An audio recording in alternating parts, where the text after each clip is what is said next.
Hello friends, today's talk অন্য এটা ভিডিঅ'লৈ আপোনালোক সকলোকে পুনৰবাৰ স্বাগতম জনাইছো। আজি আমি এটা অতি কমন ডিজিজৰ বিষয়ে আলোচনা কৰিম আৰু সেইটো হৈছে লিভাৰ ডিজিজ।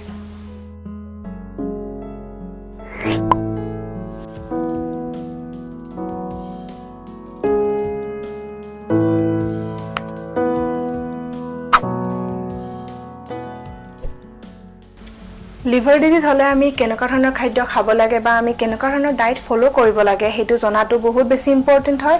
সেই কাৰণে আজিৰ ভিডিঅ'টো টপিক হৈছে liver disease and healthy diet. যেহেতু ডায়েটে আমাৰ লিভাৰ ডিজিজত বহুত বেছি ইম্পৰ্টেন্ট ৰোল প্লে কৰে, সেইবাবে আহক পলম নকৰি ভিডিঅ'টো আৰম্ভ কৰোঁ।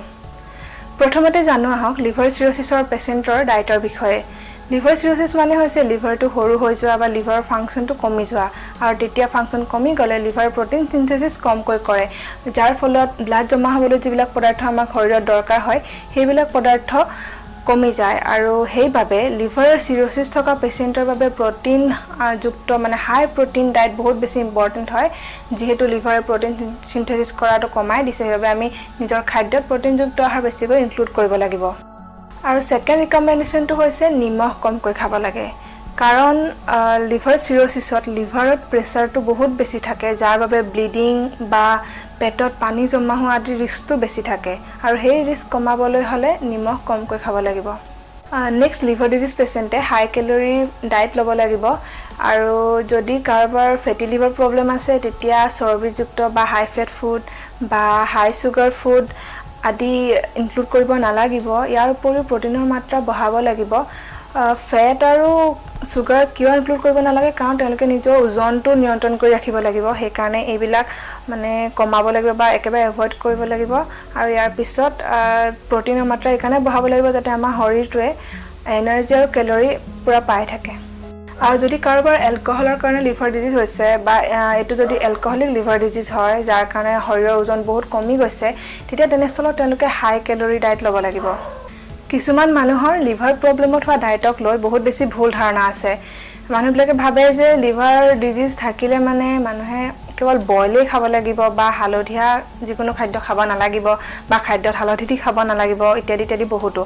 সেই প্ৰব্লেমবিলাক বা ভুল ধাৰণাবিলাক আমি আঁতৰাব লাগিব, কাৰণ তেনেকুৱা কৰিলে তেওঁলোকৰ শৰীৰত প্ৰটিনৰ মাত্ৰা কমি যায়, এনাৰ্জি লেভেলটো কমি যায়, আৰু নিজৰে বেছি কমপ্লিকেশ্যনছবিলাক ডেভেলপ হয়। সেইবাবে সেই ভুল ধাৰণাবোৰ আঁতৰ কৰিবলৈ আমি চেষ্টা কৰিব লাগিব।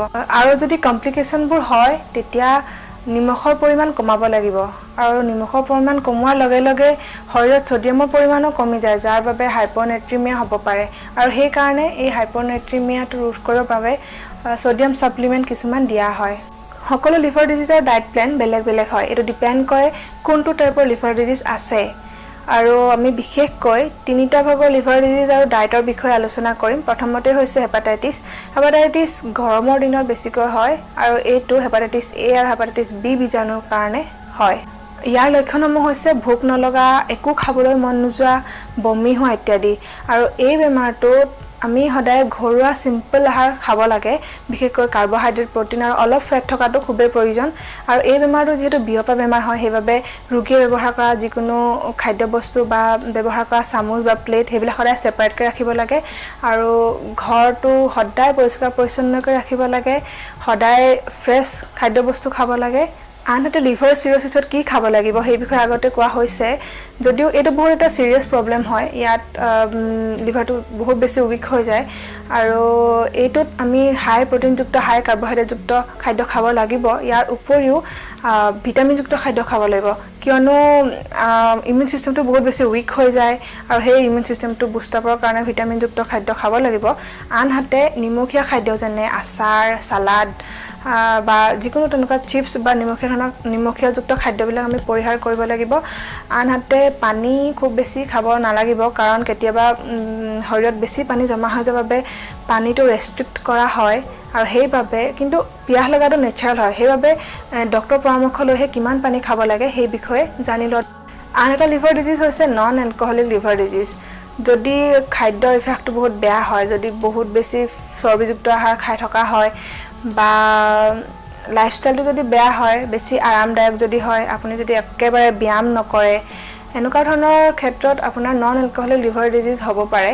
আৰু এই লিভাৰ ডিজিজটোত বেলেঞ্চ ডায়েট ফ'ল' কৰাটো খুবেই প্ৰয়োজন হয়, কাৰ্বহাইড্ৰেট প্ৰটিন থাকিবই লাগিব ইয়াৰ উপৰিও ভিটামিনযুক্ত খাদ্য থকাটো খুবেই প্ৰয়োজন ফ্ৰুটছ ভেজিটেবলছ আহযুক্ত খাদ্য এইবিলাক আপোনাৰ ডায়েট লিষ্টত বা ডায়েট চাৰ্টত এইবিলাক ইনক্লুড কৰিব লাগিব আৰু নিয়মিতভাৱে খাদ্য খাব লাগিব মিল কেতিয়াও স্কিপ কৰিব নালাগিব আৰু আপোনাৰ মিলত বা আপোনাৰ খাদ্য তালিকাত এনেকুৱা কিছুমান খাদ্য ইনক্লুড কৰিব লাগিব যিবিলাকে লিভাৰ ডিজিজ বা লিভাৰ প্ৰব্লেমটো সলভ কৰাত বহুত বেছি সহায় কৰে তেন্তে বলক সেইবিলাক কি খাদ্য চাই লওঁ এবাৰ আহক এতিয়া জানো কেনেকুৱা ধৰণৰ খাদ্যই লিভাৰটো ক্লিন কৰি ৰাখে কাৰণ আমাৰ শৰীৰত আমি যিবিলাক খাদ্য খাওঁ সেই সকলোবিলাক ক্লিন কৰি গোটেই শৰীৰটোক দিয়া দায়িত্বটো লিভাৰৰে থাকে সেইবাবে এনে কিছুমান খাদ্য বস্তু আছে যিবিলাকে লিভাৰটোক হেল্প কৰে আহক সেইবিলাকৰ বিষয়ে আলোচনা কৰোঁ প্ৰথমতে আমি আলোচনা কৰোঁ আহক কফিৰ বিষয়ে কফি লিভাৰৰ বাবে বহুত ভাল হয় কাৰণ ই আমাৰ এন্টিঅক্সিডেন্ট লেভেলটো বঢ়াই ৰাখে ইনফ্লেমেশ্যন কম কৰে ক্ৰনিক লিভাৰ ডিজিজ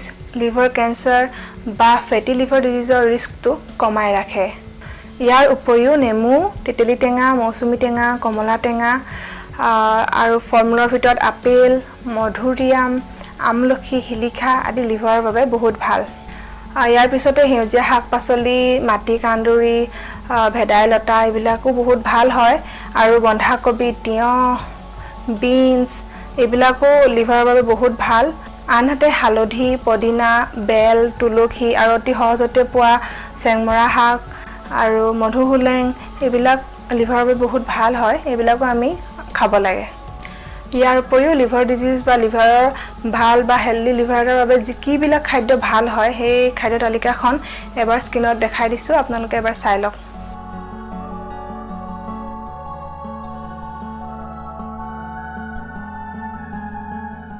আজিৰ এই ভিডিঅ'টো লিভাৰ ডিজিজ আৰু ডায়েটৰ বিষয়ে মই যিমান পাৰো আপোনালোকক ক'বলৈ চেষ্টা কৰিলোঁ আৰু ভিডিঅ'টো চাই কেনেকুৱা পালে জনাব নাপাহৰিব আৰু যদি আপুনি অলপ হ'লেও উপকৃত হ'ল তেন্তে প্লিজ লাইক এটা কৰিব শ্বেয়াৰ কৰিব আৰু আমাৰ চেনেলটো ছাবস্ক্ৰাইব কৰিবলৈ নাপাহৰিব আৰু এনেকুৱা ধৰণৰ নতুন ভিডিঅ'লৈ পুনৰ আহি আছোঁ তেতিয়ালৈকে টাটা বাই বাই